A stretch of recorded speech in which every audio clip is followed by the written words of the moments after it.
जय हिंद दोस्तों, कैसे हैं आप सभी। आई होप आप सभी अच्छे होंगे।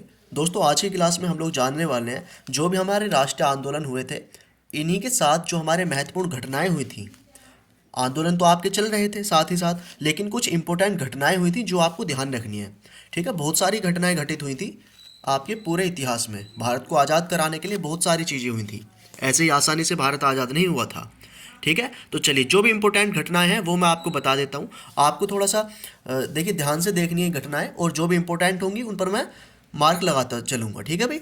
देखिए, तो 1905 वाला जो है आपका, ये इंपॉर्टेंट है। एक तो 1905 में आपके क्या हुआ था, बंगाल का विभाजन हुआ था। ये मैं आपको बता चुका हूँ पहले भी डिटेल में, लेकिन जो इंपॉर्टेंट घटनाएं हैं सिर्फ इनके ईयर्स और आपको घटनाएं बता रहा हूँ सिर्फ आज की क्लास में। ठीक है भाई।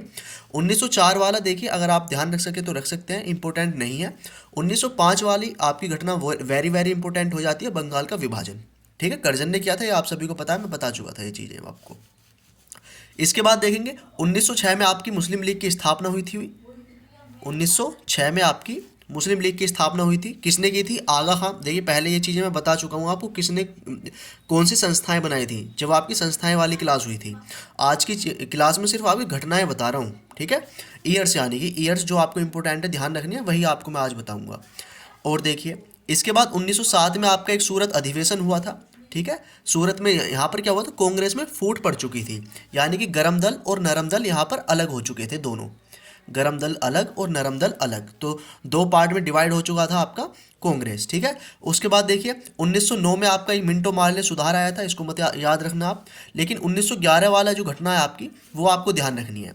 1911 में आपका, आप सभी को पता है क्या हुआ था, दिल्ली दरबार लगा था। दिल्ली दरबार लगा था 1911 में। ठीक है, जॉर्ज पंचम आए थे और बहुत सारे यहाँ पर काम किए थे उसने। ये बंगाल विभाजन को रद्द कर दिया था और अपनी राजधानी दिल्ली ट्रांसफ़र कर दी थी कलकत्ता से। ठीक है, ये काफ़ी चीज़ें की थी उसने, तीन चीज़ें इंपॉर्टेंट थी उसमें। अब देखिए 1916 में आपका हुआ था होम रूल लीग की स्थापना हुई थी। ठीक है भाई, होम रूल लीग की स्थापना भी आपको ध्यान रखनी है। और ये लखनऊ पैक्ट भी है। देखिए, ये चीज़ें आपको ऐसे लगेंगी जैसे आपने पढ़ी हो पीछे, और पढ़ी भी है। यहाँ पर सिर्फ आपको ईयर्स में आपको बता रहा हूँ, और वो घटनाएं आपको थोड़ी ध्यान रह जाए, सिर्फ इतना आपको थोड़ा ध्यान रखना है। 1916 में आपकी मुस्लिम लीग और कांग्रेस के बीच समझौता हुआ था लखनऊ में, तो लखनऊ पैक्ट इसको नाम दिया गया था। 1917 में आपका चंपारण, मैं आपको बता चुका हूँ, 1917 1918 के आसपास आपका चंपारण आंदोलन हुआ था। ठीक है, चंपारण सत्याग्रह भी इसको कहा जाता है, 1917 वाला। 1919 में देखिए आपका रोल एक्ट आया था, इसको भी आप ध्यान रख लेंगे। Rowlatt act 1919। उसके बाद देखिए जलियांवाला बाग हत्याकांड कब हुआ था, ये आपका 1919 में हुआ था। डिटेल में मैं आपको बता चुका हूँ क्यों हुआ था। ठीक है, और किसकी यहाँ पर हत्या हुई थी, जनरल डायर, ये सभी आप सभी को पता है। उधम सिंह ने उसको मारा था लंदन जा करके। ये सारी एक कहानी मैं आपको बता चुका हूँ पहले ही। उसके बाद देखिए 1919 में, और ये क्या है, ये इंपॉर्टेंट नहीं है। 1920 वाली देखिए आपका खिलाफत आंदोलन है। तो 1920 1930, देखिए 1930 और 1920 को हमेशा याद एक साथ ही लेकर के चला करो। तो 1930 ये रहा, 1920 ये रहा। 1920 में तो हुआ था खिलाफत आंदोलन। ठीक है, और एक 1920 में असहयोग आंदोलन भी हुआ था, और 1930 में हुआ था आपका सवर्ण अवज्ञा आंदोलन। ये तीनों ही इंपॉर्टेंट रहते हैं, जो आप साथ पढ़ेंगे इनको। 1927 में आपका साइमन कमीशन की नियुक्ति हुई थी। ये 2 ईयर्स हैं, इन पर इनमें आप कंफ्यूज मत हो जाना। ठीक है, 1927 और 1928 क्या है इसमें। 1927 में तो आपका साइमन कमीशन बना था, और भारत कब आया था, 1928 में आया था।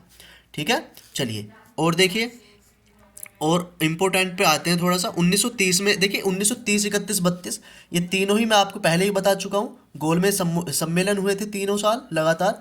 प्रथम गोलमेज सम्मेलन, दूसरा और तीसरा, तीन गोलमेज सम्मेलन हुए हैं 1930 1931 और 1932 में। ठीक है भाई। उसके बाद देखिए 1932 का पूना पैक्ट आप याद रख लेंगे। पूना पैक्ट हुआ था 1932 में।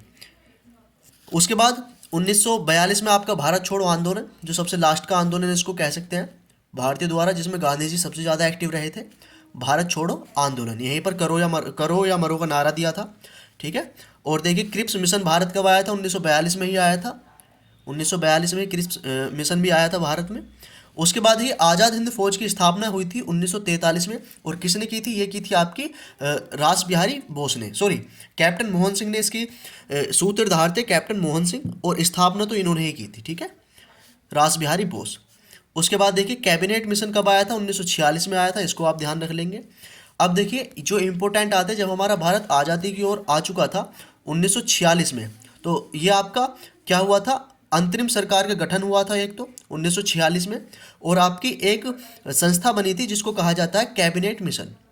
ठीक है, कैबिनेट मिशन आया था भारत, इसी ने एक तरीके से कह सकते हैं भारत से ये कहा था कि तुम मुझे अब ये करके दिखाओ, भारत को चला करके दिखाओ, मैं तुमको आज़ाद कर दूंगा। ठीक है ना, अंग्रेजों का ये था कि कैबिनेट मिशन इसी वजह से आया था भारत में कि वो देखना चाहता था कि भारतीय जो हैं, भारतीय नेता जो थे वो भारत को चला सकते हैं नहीं। ठीक है, और सभी लोग उसमें पास हो गए थे। जब आपकी अंतरिम सरकार का गठन हुआ था तो उसमें बहुत सारे नेता बने थे भारत को चलाने के लिए। तो उसमें और अंतरिम सरकार में क्या नेता थे वो भी मैं आपको बता दूंगा। बस अभी इतना ही ध्यान रखिए कि 1946 में बनी थी अंतरिम सरकार आपकी।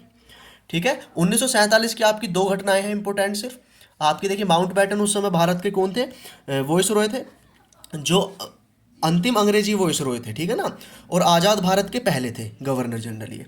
तो इन्होंने क्या कर दिया था, माउंटबेटन योजना, इसको कहा जाता है माउंटबेटन योजना, यानी कि भारत का जो विभाजन हुआ था इसको एक माउंटबेटन योजना का नाम दिया गया था क्योंकि उन्होंने ही किया था पार्टीशन।